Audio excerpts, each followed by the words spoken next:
My name is Dahlia Reyes, and for 6 years I sat the sensor board on the Hollow Reach, a Terran stealth cruiser built for one job: to go where nobody else could go, see what nobody else could see, and come home without anyone the wiser.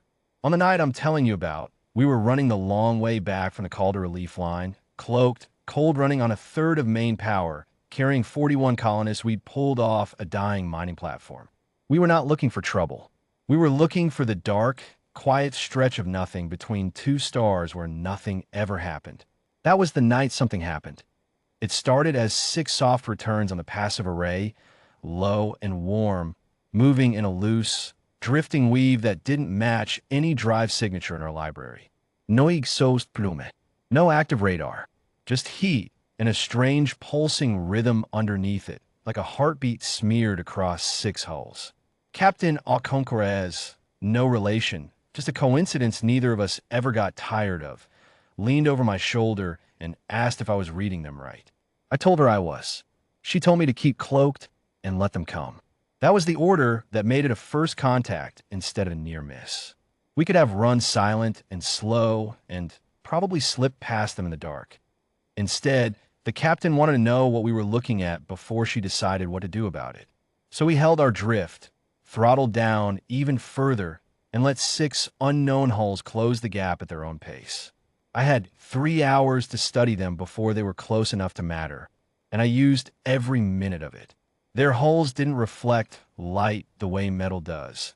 They drank it the way fur or hide drinks it. Their formation wasn't a formation at all. It was a herd shape, 6 points moving independently, but always orbiting some shared, invisible center, the way wolves keep a wounded animal boxed without ever touching it. And underneath the radio noise, buried in a frequency band nobody on my console had ever flagged, was that pulse again, faster now, climbing, not a signal between machines, a signal between bodies. I'd spent 4 years training to listen for languages. I hadn't trained to listen for a heartbeat getting excited. By the second hour, I understood enough to be afraid in a specific way. Not the old animal way, but a colder, more useful kind. These were not explorers. They weren't surveyors, and they weren't soldiers in the sense we use the word. The patterns matched something older than any of that, a hunting pattern, the kind that doesn't care what the prey is called, only what it does. And what the Hollow Reach was doing, drifting low and slow and cold to protect 41 frightened colonists in her belly, looked to 6 hungry strangers exactly like a wounded animal trying not to be noticed. Down in the aft berths, the colonists had no idea any of this was happening. I remember thinking about that more than once in those 3 hours, a deck and a half below me. People who had already lost a platform and half their friends to vacuum were finally sleeping, because as far as they knew, the worst of it was behind them. Petrov caught me looking at the deck plan instead of my board once, and just said, quietly, "Keep them asleep as long as you can." It wasn't an order. It was the closest thing to a prayer I ever heard him say. We learned later they called themselves the Vral, when we finally had a word for them at all. That night, I didn't have a word. I had 6 shapes circling closer in the dark, and a captain who would not give the order to run. "They think we're hurt," she said, watching the same plot I was. "Let them keep thinking that a little longer." The lead hull broke from the herd shape 40 minutes out and came in alone, slow, almost gentle, the way you'd approach something you didn't want to startle into running. I caught the pulse signal again, stronger, and for the first time I heard structure in it. 3 beats, a pause, 3 beats, a pause. Not a greeting. A challenge, the kind one predator gives another to see if it answers back. The captain told the helm to hold position. She told the gunnery officer, a quiet man named Petrov who I never once heard raise his voice, to bring the forward batteries to standby, and nothing more. Then she looked at me and said the only thing I remember as clearly as my own name. "Let's introduce ourselves properly." We came off cloak all at once. Not a flicker, not a slow bleed of light. Full power, every running light, every weapon port, every active sensor array lit in the same half second, the way a creature that has been holding still for a very long time suddenly stops holding still. The Hollow Reach doesn't announce herself when she does that. She simply stops pretending, and everything she actually is arrives at once. on my board, the lead hull's biological telemetry. The patterns I've been quietly cataloging for 3 hours, spiked into something I can only describe as the sound of an animal realizing, too late, that it had misjudged the size of the thing in the grass. I had half a second of my own to feel something close to awe.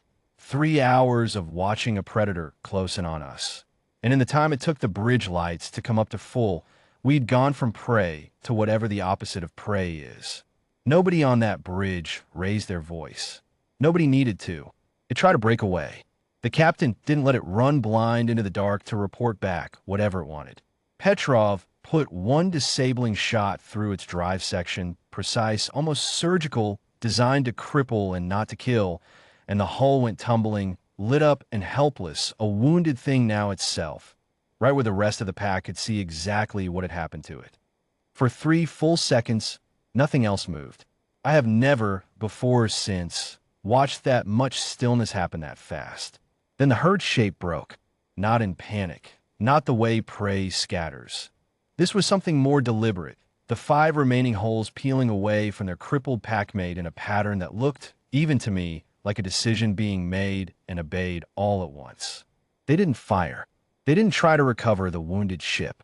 They simply left faster than they'd come, throwing out one last pulse on that same private frequency as they went. 3 beats, no pause, no answer expected. Not a challenge this time. Something closer, I'd guess now, to a warning passed back to whoever they answered to. Not this one. Not this kind. We didn't pursue. The captain gave the order to recover what survivors we could from the drifting hull. There were 2, half-starved, more animal in their fear than I expected anything that organized to be. And then we put the dark back around us and finished the long way home. I think about that pulse signal more than I think about the rest of it. 3 beats, then a pause. A challenge. And then, at the end, 3 beats with no pause at all. The sound, I believe, of something erasing a line it had drawn on a map the moment it learned the line was wrong. We never told the colonists what we'd carried them past in the dark. There didn't seem to be a kind way to explain that the reason they made it home was a ship pretending to be wounded, waiting to see how something that hunted by instinct would treat something it thought was weak. I still don't know if what the captain did that night was diplomacy or a warning shot fired across an entire species. Maybe out there those are the same thing. Petrov never talked about it either, not even years later, except once when he told me he still thought about the sound that hull made going dark and tumbling. Not triumph, he said, just relief that it hadn't had to be worse than it was. Why no is this? The Vral had a way of reading the galaxy, built over however many thousands of years of finding the slow, the wounded, the easy. That night, for the first time, the pattern came back wrong. They didn't find something weaker than themselves drifting in the dark.